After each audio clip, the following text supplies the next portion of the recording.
당신은 매우 소중한 사람입니다.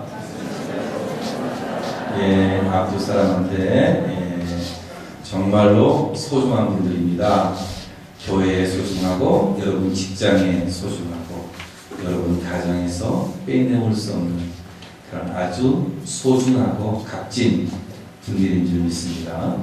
오늘 2부 예배에 참석하신 우리 성도님들 가정에 하나님의 은혜와 사랑이 넘치기를 주의 이름으로 축원합니다. 우리는 가끔 어떻게 사는 것이 하나님을 기쁘시게 해드리는 것인가, 그렇게 의문을 가질 때가 있습니다. 또 믿음을 처음 갖기로 하고 시작한 교인들이 어떻게 살아야 하나님을 기쁘시게 하고 하나님의 은혜와 축복을 받을 수 있을까? 그렇게 자문하면서 그렇게 이야기합니다. 다른 사람을 선하게 도와줘야 한다. 또 사회를 위해서 봉사해야 한다. 또 하나님께 헌금도 많이 해야 된다. 또 기도도 많이 해야 된다. 또 기타 등등 이야기를 많이 하는 것 보면 틀린 것이 하나도 없이 다 맞는 이야기입니다.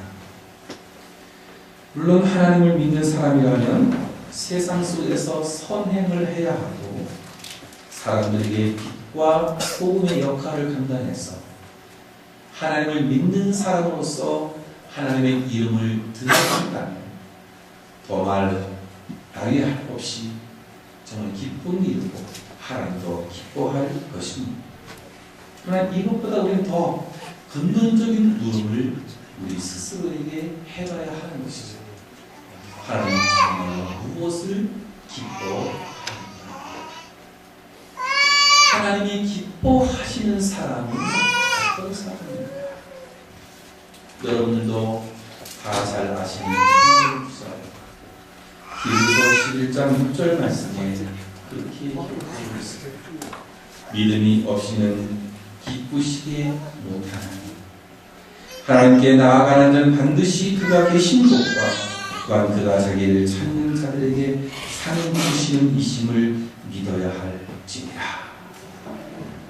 믿음이 없이는 기쁘시게 못하나니. 믿음이 있는 삶이 하나님을 기쁘시게 하는 것이죠. 이 세상을 살면서 그리스도인으로서 외적인 윤리적 도덕적 삶을 사는 것 굉장히 중요합니다. 정치인으로서, 경제인으로서, 교육가로서, 또 연예계에서 수많은 영역 속에서 바른 삶의 모습을 보이는 것 참 굉장히 중요하다는 거예요. 그러나 더 중요한 것이 있는데 그것은 믿음의 삶을 살아가는 것입니다. 성경을 보면 믿음으로 잘 살았던 사람이 있는데 에녹이라는 사람, 에녹은 믿음으로 하나님을 기쁘게 해드려서 이 땅에서 죽음을 맛보지 못고 들림을 받아서 하늘에 승천한 사람이라고 기록하고 있습니다.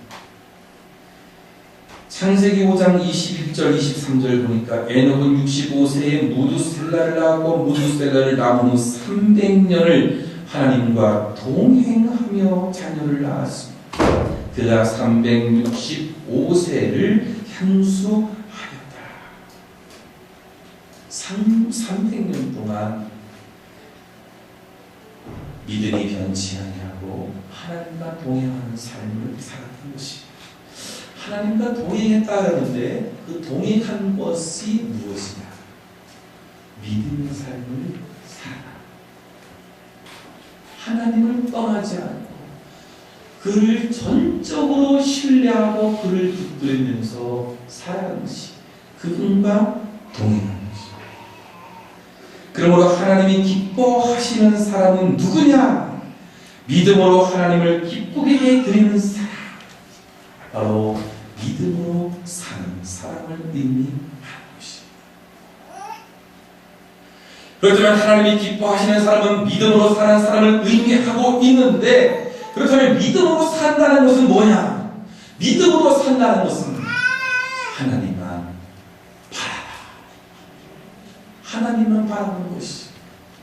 오늘 보면 1절에서도 그랬고 5절에서 얘기했는데, 5절을 보니까 나의 영혼아 잠잠히 하나님만 바라라. 무는 나의 소망이 그로부터 나오는 도다. 나의 영혼아 잠잠히 하나님만 바라라. 이게 믿음이에요. 하나님만 바라보는 것이 믿음. 하나님만이 우리의 영원한 소망이 되어지는 것이고, 우리의 희망은 하나님께로부터 온다는 것이.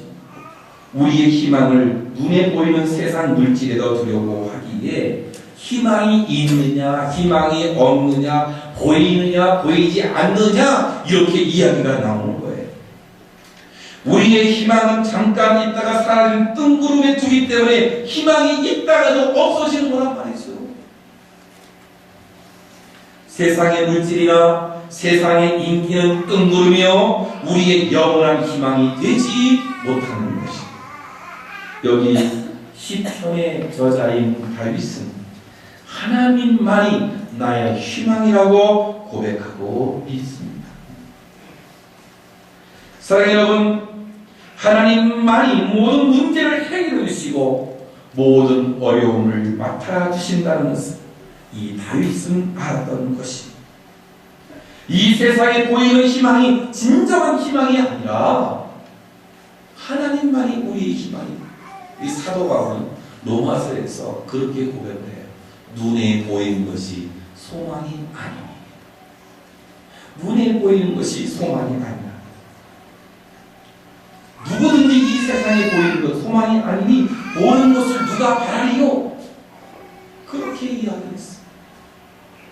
우리의 모든 소망은 하나님께 주어야 합니다. 그 소망을 주는 자가 복된 것인데, 시편 146편 5절 말씀에 그렇게 기록되어 있습니다. 야곱의 하나님을 자기의 도움으로 삼으며 여호와 자기 하나님에게 자기의 소망을 두는 자는 복이 있더라.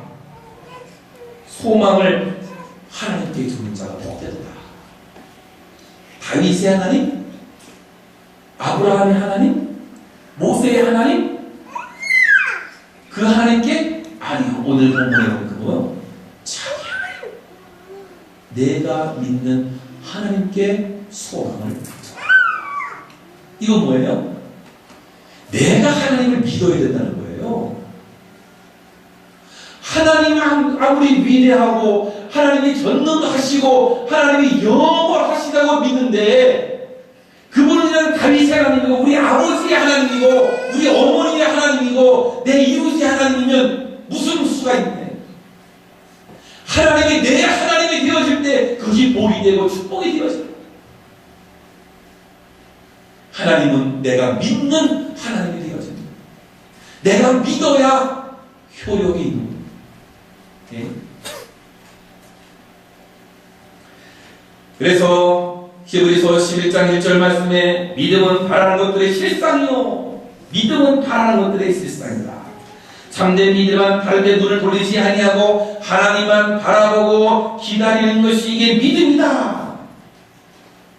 그래서 시인 다윗은 희망, 하나님만이 희망이라고 그렇게 고백하고 있는 것이, 하나님으로부터만 그렇게 힘을 얻었던 거예요. 다윗이라는 사람도 사람을 의지했었어요. 사람이 힘을 주고 사람에게 도움을 받고 사람에게 위로를 받는 줄 알았고 사람을 바라보았어요. 사람이 도움을 줄 줄 알고서 사람을 의지해왔어요. 그런데 사람은 아니더라. 아침에 좋게 말하던 사람이 저녁이 되면 다른 말을 해요. 어제는 정말로 친절하게 되었던 사람이 오늘 만나보니까 달라졌어요. 내일이 되면 원수로 바뀔 것만 같아요. 사람이 앞으로 어떻게 달라질 것인지 예측할 수가 없던 것입니다. 그래서 사람이 아니라 변함이 없는 하나님을 믿게 되는 거죠.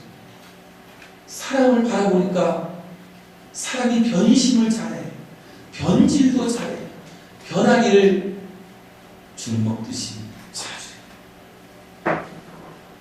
또 믿어보니까 배신을 당하고 그 사람에게 상처를 주고 힘을 잃게 되어지고 하는 경우가 너무나 많았던 것입니다.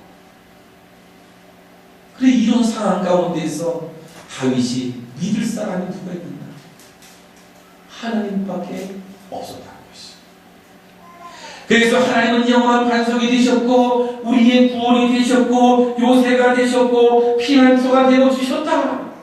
하나님이 소망이라고 확신하는 사람은 잠잠히 하나님만 바라보고 하나님만 기다리고 하나님만으로만 충분하다고 생각하는 것이죠. 그래서 오늘 말씀에서 하나님만 바라라, 하나님만 바라라. 그 말은 하나님만 기다리라. 이 바라라라는 말은 여러 가지 의미가 있어요.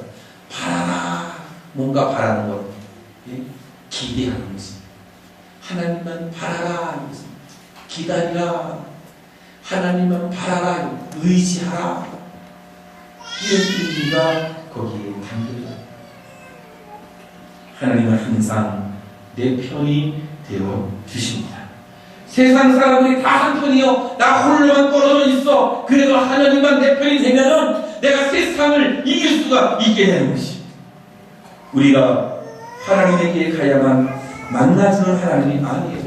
하나님은 내가 가지 않아도 나를 따라와 주시고 내 편에 와 주시고 나와 항상 함께해 주시는 분이란 말이죠.